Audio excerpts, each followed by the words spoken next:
padroeira de um povo a lutar, a gente mineira te quer exaltar,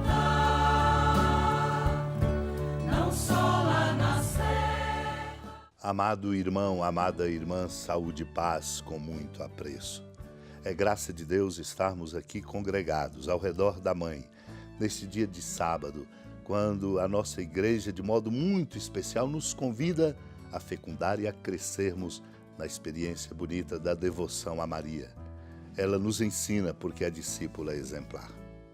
Aponta-nos hoje, preparando-nos para a acolhida da Palavra de Deus como fecunda interpelação no tratado A Fortunato São Cipriano, quando ele diz: a terra se fecha em tempos de perseguição, mas o céu se abre. O anticristo ameaça, mas o Cristo nos defende. Sobrevém a morte, mas segue-se a imortalidade. Quanta dignidade, quanta segurança não será partir desta terra alegre e cheio de glória em meio a tantas provações e angústias. Fechar, amado irmão e irmã, por um instante os olhos com os quais se via os homens e o mundo e logo abri-los para ver a Deus e a Cristo. Quanta rapidez nesta feliz passagem! De repente, diz São Cipriano, és arrebatado da terra e recolocado no reino dos céus.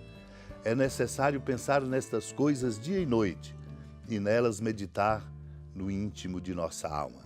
Se a perseguição encontrar assim o soldado de Deus, sua coragem já disposta para o combate não poderá ser vencida. Se alguém antes da luta for convocado perante o tribunal, a fé, já predisposta para o martírio, não ficará sem recompensa. Sem perda de tempo, o prêmio será concedido por Deus como juiz. Na perseguição é premiado o espírito de luta, na paz é coroada a boa consciência. Naquele tempo, aproximaram-se de Jesus alguns saduceus que negam a ressurreição e lhe perguntaram: Mestre, Moisés deixou-nos escrito, se alguém tiver um irmão casado e este morrer sem filho, deve casar-se com a viúva a fim de garantir a descendência para o seu irmão. Ora, havia 7 irmãos. O primeiro casou e morreu sem deixar filho. Também o segundo e o terceiro se casaram com a viúva, e assim os 7, todos morreram sem deixar filhos. Por fim morreu também a mulher. Na ressurreição, ela será esposa de quem? Todos os 7 estiveram casados com ela. Jesus respondeu aos saduceus: nesta vida os homens e as mulheres casam-se, mas os que forem julgados dignos da ressurreição dos mortos e de participar da vida futura, nem eles se casam, nem elas se dão em casamento. E já não poderão morrer, pois serão iguais aos anjos, serão filhos de Deus, porque ressuscitaram. Que os mortos ressuscitam, Moisés também o indicou na passagem da sarça, quando chama o Senhor Deus de Abraão, Deus de Isaque e o Deus de Jacó.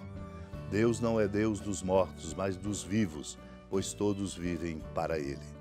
Alguns doutores da lei disseram a Jesus: Mestre, tu falaste muito bem.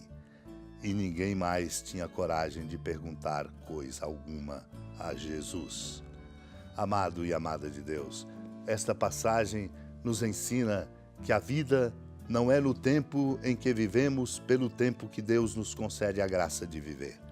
A vida é uma vida que se desabrocha no amor e para sempre. Por isso os saduceus que não acreditavam na ressurreição perguntaram a Jesus a respeito do que Moisés havia deixado por escrito. É a lei do levirato. Se alguém tiver um irmão casado e esse morrer sem filhos, deve casar-se com a viúva a fim de garantir a descendência para o seu irmão. Esta é a chamada lei do levirato. E assim aconteceu com 7 irmãos. O primeiro casou, morreu, não deixou filhos, o segundo, o terceiro, e assim por diante, todos os 7. E por fim morre a mulher. E aí vem a pergunta provocativa dos saduceus. Na ressurreição, ela será esposa de quem? Jesus explica e mostra-nos qual é o nosso horizonte.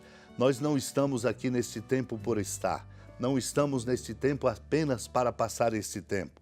Nós estamos a caminho da vida definitiva.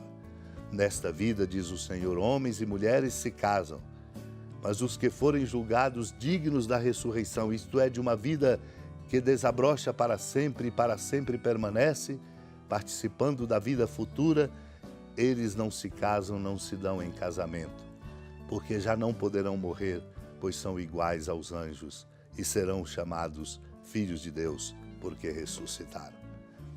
Portanto, o Senhor nos ensina, e é uma verdade da nossa fé, na ressurreição, nós não estaremos organizados como organizamos-nos aqui na sociedade civil. Os mortos ressuscitam. O Senhor lembra que Moisés já tinha isso indicado na sarça ardente. Deus, portanto, não é Deus dos mortos, mas Deus dos vivos. Aqueles que morrem em Deus vivem nele para sempre. Por isso os mestres da lei elogiaram a Jesus. Somos desafiados, portanto, a olhar e compreender para além do tempo. Somos cidadãos do reino. Precioso é o que nos aponta nas conferências Santo Tomás, quando diz: com muita propriedade se põe a consumação de todos os nossos desejos, a vida eterna. No final do símbolo dado aos fiéis, dizendo: na vida eterna, amém. Em primeiro lugar, a vida eterna une-nos a Deus, pois Deus mesmo é o prêmio e a consumação de nossos esforços todos. Eu sou teu protetor e tua imensa recompensa. Esta união consiste na visão perfeita. Vemos agora como por espelho, como diz Paulo, em enigma, depois face a face. Comporta ainda o máximo louvor segundo o profeta. Gozo e alegria nele haverá, ação de graças e voz de louvor. Vamos suplicar a graça de compreendermos para onde estamos caminhando e o desabrochar de nossa vida como vida eterna, para vivermos de modo mais qualificado na caridade e no amor a vida que Deus nos dá a graça de viver. Supliquemos.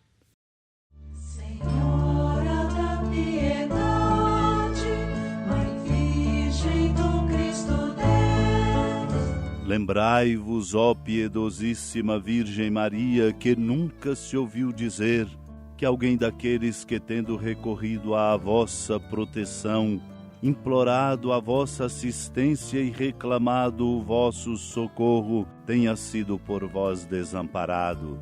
Animado com igual confiança, a vós recorro, ó Virgem das Virgens, e gemendo sob o peso dos meus pecados, me prostro a vossos pés.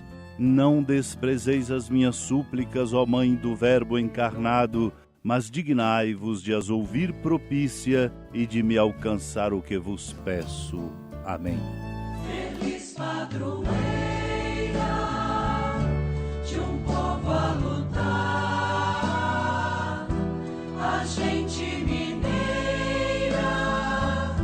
te quer exaltar,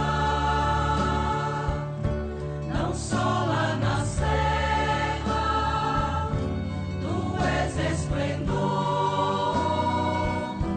de toda esta terra, também és fulgor. Amado irmão, amada irmã, com a alegria do Santuário Basílica da Padroeira do Estado de Minas Gerais, a Senhora da Piedade, que da sua casa de clemência e bondade nos acompanha e nos abençoa, do alto da serra, magnífica arquitetura divina, a bênção de Deus, amor misericordioso, Pai, Filho e Espírito Santo, desça sobre sua família, sustente sua vida, proteja sua casa, fecunde o caminho missionário de nossa igreja, nos enche de sabedoria e permaneça conosco para sempre. Amém. Feliz padroeira de um povo a lutar.